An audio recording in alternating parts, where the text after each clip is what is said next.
South ఇండియాలోనే biggest sorry store మన Varahi silks మన విజయవాడ ఎంజీ రోడ్ లో డిసెంబర్ 4వ తారీఖున ఘన ప్రారంభం. అమ్మ నమస్కారం. అమ్మ నమస్తే అమ్మ. మన సనాతన ధర్మంలో ఎప్పుడో ఋషులు వీళ్ళందరూ కూడా యోగా ముద్రలు ఇవన్నీ కూడా వేసుకుంటూ వచ్చారు. మళ్ళీ ఇప్పుడు మనం ఫాలో అవుతూ ఉన్నాం, ప్రతి ఒక్కళ్ళు కూడా చేస్తూ ఉన్నారు. అయితే ప్రజెంట్ ఉన్న జనరేషన్కి ఏంటంటే టెన్షన్స్, స్ట్రెస్ ఇవన్నీ చాలా ఎక్కువ ఉన్నాయమ్మా.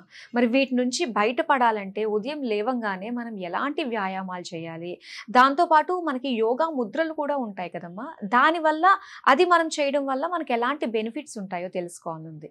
ఇప్పుడు ఈ విశ్వం అంతా విశ్వ నియమాలలో విశ్వరూప సందర్శన భగవద్గీతలో రాశాడు కదా, దాంట్లోనే విశ్వ నియమాలు 12 ఉన్నాయి. ఆ విశ్వ నియమాలలో ఏంటి, బయట ఉండేది పంచభూతాలు, నిప్పు, గాలి, నీరు, సూర్యుడు, అవన్నీ నీలో కూడా అవే ఉన్నాయి. వాటికి వీటికి డిఫరెన్స్ ఏదైతే వస్తుందో, అంటే పంచభూతాలతో అనుబంధం లేకుండా వస్తుందో, మనం బాడీ వీక్ కావడం, బాడీ వీక్ కాగానే ఆలోచన విధానం బలహీనమవుతుంది. శారీరకంగా బలహీనమైనప్పుడు మానసికంగా బలహీనమవుతాం. శారీరకంగా స్ట్రెంత్ ఉన్నంతసేపు మనం మానసికంగా చాలా ఈ పని నేను చేసుకుంటా పోవేని మన అందరినీ బెదిరిస్తాం. ఈ ఉద్యోగం కాకపోతే ఇంకో ఉద్యోగం ఎత్తుకుంటాను అంటాం. అంటే శారీరకంగా బలహీనులం కాకుండా పూర్వీకులు మనకు యోగా, మెడిటేషన్ లాంటి క్రియలు మనకు పెట్టారు. నాకు కూడా ఒక మంత్రోపదేశం జరిగిన గురువుగారు చింతలపూడి ఆశ్రమంలో ఒక బీజాక్షరం చేత ఒక జపం బీజాక్షరం ఇచ్చాడు నాకు, మంత్రం చేయి. ఓం ఐం హ్రీ శ్రీ ఇట్లా అనుకోవాలి. అంటే గురోపదేశం లేని మంత్రం చెప్పొద్దు అంటారు. అంటే ఇవన్నీ చెప్తారు అన్నమాట వాళ్ళు. ఇవన్నీ చేయకుండా డైరెక్ట్గా మీరు చేస్తే ఫలించదు అని. ముద్రలు అంటే ఆ ముద్రలు ఏమిడదు నేను అనుకునేదాన్ని. ఈ చేతులు కాళ్ళు ఎందుకు పెట్టాలి? జపం అంటే బీజాక్షరం కదా, బీజాక్షరం చేస్తే చాలు. నేను 1 కోటి చేస్తా, 2 కోట్లు చేస్తా, 3 కోట్లు చేస్తా, నేను ఇట్లా అనుకునేదాన్ని. ఈ మధ్య రీసెర్చ్ చేసిన తర్వాత నాకు నిజంగా తెలిసింది, మన చేతుల్లో కూడా పంచభూతాలు ఉన్నాయి. ఇది అగ్ని, ఇది గాలి, ఇది ఆకాశం, ఇది భూమి, ఇది నీరు. అమ్మా ఇదేమో ఇళానాడి, ఇది పింగళానాడి, ఇది సూర్యనాడి, ఇది చంద్రనాడి. ఈ పంచభూతాలు, ఇది పాజిటివ్ ఎనర్జీ, ఇది నెగటివ్ ఎనర్జీ, ఇది సూర్యుడు, ఇది చంద్రుడు.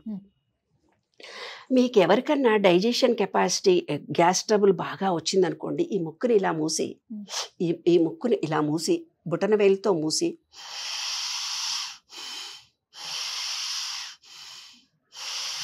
సూర్యనాడిని మాత్రమే యాక్టివేట్ చేస్తే కడుపులో ఎసిడిటీ తగ్గిపోయి జీర్ణమై మోషన్ క్లియర్ అవుతుంది, నీకు కడుపు నొప్పి తగ్గిపోతుంది. అంటే అది కుడివైపుదా ఎడమ? కుడి సూర్యుడు, ఎడమ ముయ్యాలి, ఎడమ మూసి ఇది సూర్యుడు. అలాగే చంద్రుడు. తలనొప్పి, సైనసస్ వచ్చి హెడ్ఏక్గా వస్తుంది. ప్రతిసారి మందులు వేసి కొంచెం ఏ చిన్న విషయానికి కూడా మనకు బాగా తలనొప్పులు కూడా వస్తాయి. అలాంటి వాళ్ళు ఈ చెయ్యిని ఇలా క్లోజ్ చేసి ఈ ముక్కును మూసి ఎడమ ముక్కుతో చంద్రనాడి గాలి బాగా పీల్చుకునేది ఎక్కువ ఉండాలి, వదిలిపెట్టేది తక్కువ. 3:2. పీల్చుకునేది 3 ఉండాలి, వదిలిపెట్టేది 2 ఉండాలి. 3:2, 2:3 అన్నట్టు గుర్తుపెట్టుకోండి. ఎక్కువ పీల్చుకోవాలి, వదిలిపెట్టేది తక్కువ. ఎందుకంటే మనం మాట్లాడుతూ ఉన్నప్పుడు ఇక్కడ నుంచి ఆక్సిజన్ పూర్తి బాడీకి అందటం లేదు. యోగ్ అంటే కలయిక, అంటే ఈ విశ్వంతో మనము కలయిక కలపడమే యోగా. యోగ్ అంటే కలయిక, యోగము, యోగ్యత, అర్హత. మనము సంపూర్ణ ఆరోగ్యాన్ని, అర్హతను సంపాదించుకోవాలి అంటే ఈ విశ్వంతో మన బాడీ కనెక్ట్ కావాలి. కనెక్ట్ కావాలంటే ఇట్లవో యోగా టీచర్స్కి నేను ట్రైనింగ్ ఇస్తానమ్మా. నేను యోగా మాస్టర్ని కూడా. ఆ యోగా ట్రైనింగ్ టీచర్స్ అందరికీ నేను చెప్పాను, ఎలాగైతే యోగా చేస్తున్నారో చేతులు పైకెత్తి ఇలా అన్నప్పుడు గాలి పీల్చుకొని కొన్ని, వదిలిపెట్టేవి కొన్ని చేసే ఎక్సర్సైజెస్ ఉంటాయి. గాలి పీల్చాలి అన్నప్పుడు పీల్చే దాని మీద, వదిలిపెట్టే దాని మీద ధ్యాస పెడితే మీ బాడీలో ఇమీడియట్గా యాక్షన్ జరుగుతుంది. వాళ్ళు ఏదో టీవీలో ఎక్కడో వచ్చింది మీరు చేస్తూ ఎగిరి వస్తే బాడీ రిలాక్స్ అవుతుందే తప్ప యోగ కలయిక కరగదు. బ్రీత్ మీద మనసును పెట్టి బ్రీతింగ్ని కాన్సన్ట్రేషన్ చేస్తే మీకు యోగా ఫలితం కలుగుతుంది. మెడిటేషన్ కూడా పిరమిడ్ దగ్గర మెడిటేషన్ చెయ్యమ్మా అంటారు. ఏం లేదు, ఇలా ఉన్న ప్లేస్లో పాజిటివ్ ఎనర్జీని తొందరగా రిసీవ్ చేసుకుంటుంది. పిరమిడ్ షేప్లో ఉన్నది. పిరమిడ్స్ కూడా దాని మీద కూడా రీసెర్చ్ చేశారు. కాబట్టి అలా ఉన్నవి గుళ్ళు అందుకే ఇలాగే ఉంటాయి. ట్రయాంగిల్ వేరు, 4 ఈ విధంగా ఉండే దానిలో ఒక రకమైన వైబ్రేషన్ ఉంటుంది, తొందరగా వస్తుంది. ట్రయాంగిల్ షేప్లో ఉండేది ఒక రకంగా ఉంటుంది. ఫస్ట్ మన మూలాధారం ట్రయాంగిల్ షేప్, మూలాధారము, దాని తర్వాత స్వాధిష్టానము ట్రయాంగిల్ షేప్లో చూపిస్తాము. ఎందుకు చూపిస్తామంటే అది భూమికి, నీటికి, సూర్యుడికి ఈ 3టికి కలిసి అనుబంధం కలిగి ఉన్నది ట్రయాంగిల్ అక్కడ. అది మన పిల్లలు పుట్టేది స్వాధిష్టాన చక్రము అంటారు. అలా ఉల్టా ట్రయాంగిల్ ఒకటి, ఇటు ట్రయాంగిల్ ఒకటి, 2 కలిపి ఫస్ట్ వేస్తారు. వేసిన తర్వాతనే శ్రీచక్రం తయారవుతుంది. శ్రీచక్రం అంటే మన బొడ్డు దగ్గర ఉన్నటువంటి ఆ ట్రయాంగిల్, దానికి ఉల్టా కిందికి ఒకటి పైకి ఒకటి ఉంటుంది. పైన ఉండేది గాలి, విష్ణువు, గురువు అంటారు అమ్మ ఇది. తర్వాత ఇక్కడ ఆజ్ఞాచక్రం. ఈ 3టికేమో శివుడు అంటారు. ఈ క్రింది వాటికన్నేమో బ్రహ్మ అంటారు. బ్రహ్మ కిందిది, విష్ణు అంటే గాలి, మహేశ్వరుడు పైన సహస్రార ఇక్కడ నుంచి. ఇక్కడ శివుడికి నీలి రంగిస్తారు. ఆకాశం నీలిగా ఉంటుందని మనకు అర్థమయ్యేటందుకు శివుడికి నీలి ఇచ్చారు. ఆయన ఏదో విషం మింగినాడు, విషం మింగలేదు, ఏం మింగలేదు. మనకు గుర్తుగా శివుడికి ఇది నీలాకాశం. శబ్దము అనేది నీలాకాశం. నీలాకాశం ఆకాశాన్ని చూడని వాళ్ళకే థైరాయిడ్ వస్తుంది. శబ్దము అనేది విశ్వానికి, ఆకాశానికి సంబంధించి అన్ని అబద్ధాలు చెప్పే వాళ్ళకి అవసరం వచ్చి ఏదైనా చెప్పాలన్నప్పుడు ఈ చక్రం మూసుకుపోతుంది, పలకలేడు వాడు. ఎప్పుడు అబద్ధాలు చెప్తూ బతికేవాళ్ళు ఏదైనా నిజం చెప్పాల్సిన అవసరం వచ్చినప్పుడు ఈ చక్రం ఆటోమేటిక్గా క్లోజ్ అయిపోతుంది. కాబట్టి విశ్వంతో మనం కనెక్ట్ చేస్తూ యోగా చేయాలి. ఈ చేతులన్నిటికీ కూడా నేను చెప్పాను, ఇది అగ్ని. ఈ విధంగా చేస్తే జ్ఞానముద్ర అంటారమ్మ దీన్ని.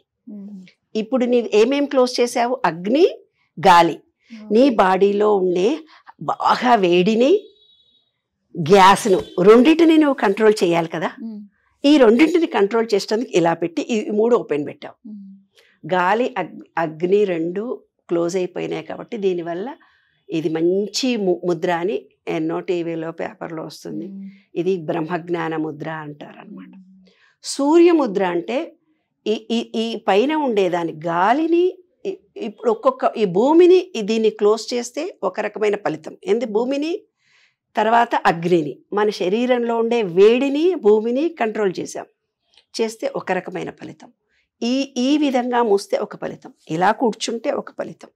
ఈ పెద్ద పెద్ద వాళ్ళ ఇంటర్వ్యూలో చూడండి, ఆటోమేటిక్గా ఇలా పెడతారు వాళ్ళ చేతులని. ఇది స్థిర ముద్ర అంటారు, ఏకాగ్రత ముద్ర అంటారు. ఇలా పెట్టి కూర్చుంటారు నాన్న. పెద్ద పెద్ద వాళ్ళు నువ్వు ఇంటర్వ్యూలు చేస్తే చూడు, వాళ్ళ చేతులు ఇలా పెట్టుంటే ఆటోమేటిక్గా వాళ్ళకి తెలియకుండా. ఇది స్థిరమైన ముద్ర. మంచి డిసిషన్స్ తీసుకునే వాళ్ళకే ఈ ముద్ర వస్తుంది, తెలియకుండా వస్తుంది ఈ ముద్ర. అట్లాగా ప్రతి ముద్రకి చాలా పవర్ఫుల్ ఉంది. అంటే పంచభూతాలతో, మనలో ఉండే పంచభూతాలకి కనెక్షన్.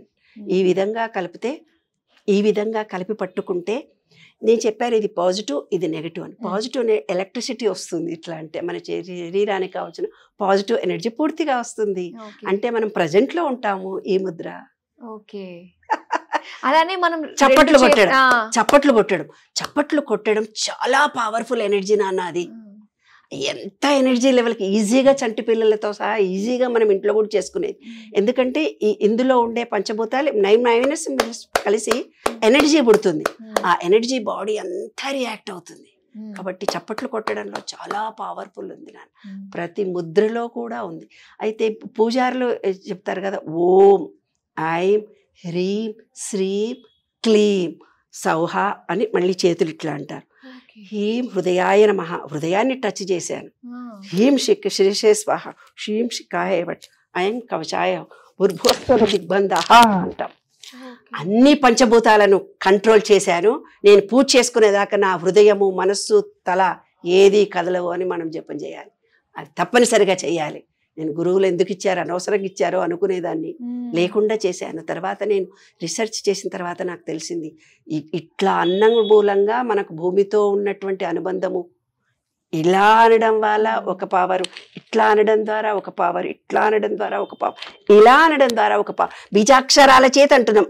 ఐం క్లీం హ్రీం సౌ ఆహా అవన్నీ ఒక్కొక్క బీజాక్షరం చేత అని మళ్ళీ ఇలా అని 3 చెప్తూ హృదయాయ నమః శిరసే శిఖాయ వట్ కవచాయ నేత్రత్రయాయ షట్ బుర్భుస్వం దిగ్బంధః. అన్నిటిని నేను దిగ్బంధం చేశాను, పంచభూతాలు నా కంట్రోల్లో ఉన్నాయి, ఇప్పుడు నేను జపం చేసేదాకా నాకే డిస్టర్బెన్స్ కాదు అని ఆ బీజాక్షరాల చేత పవర్ను అని ఆ చుట్టుపక్కలంతా మనం కూర్చొని చేతులను బంధించి కూర్చొని నువ్వే జపం చేసినా ఏకాగ్రత కలుగుతుంది, మనసు చంచలత్వాన్ని పోతుంది. అక్కడ దీపం పెట్టావు, సూర్యుడినిచ్చావు, అగరబత్తి వెలిగించావు, పసుపు అనేది అమ్మవారు, కుంకుమ అనేది అయ్యవారు, పార్వతీ పరమేశ్వరులు, అలా రెండింటినీ కలిపి పసుపు కుంకుమ అక్షింతలోనేవి అక్షింతలు మన మీద వేస్తే దానికి పాజిటివ్ ఎనర్జీ ఉంటుంది. అందుకే పెళ్ళైనప్పుడు అక్షింతలు వేసుకుంటారు. ఎవరైనా ఆశీర్వదించమ్మా అని అక్షింతలు, ఏ కోరిక కోరితే ఆ అక్షింతలకి అంత పవర్ ఉంటుంది. కాబట్టి మాటకి, మనసుకి, శరీరానికి అన్యోన్యత, యోగ్ అన్నిటికీ కలయిక కలిగి ఉన్నాము. ఈ విశ్వంతో మనము, మనతో విశ్వం. అందుకే చెయ్యిని ఆశీర్వదించని చెయ్యిలా పెడతారు, అదే యోగం. ఓకే, చాలా చక్కగా వివరించారండి అసలు యోగా ముద్రల గురించి. అసలు యోగా అంటే నేచర్కి మనకి ఉన్న సంబంధాన్ని ఇంకా దగ్గరగా చేసేదాన్నే యోగా అన్న విషయాలు మాకు తెలియజేసినందుకు ధన్యవాదాలండి. Thank you.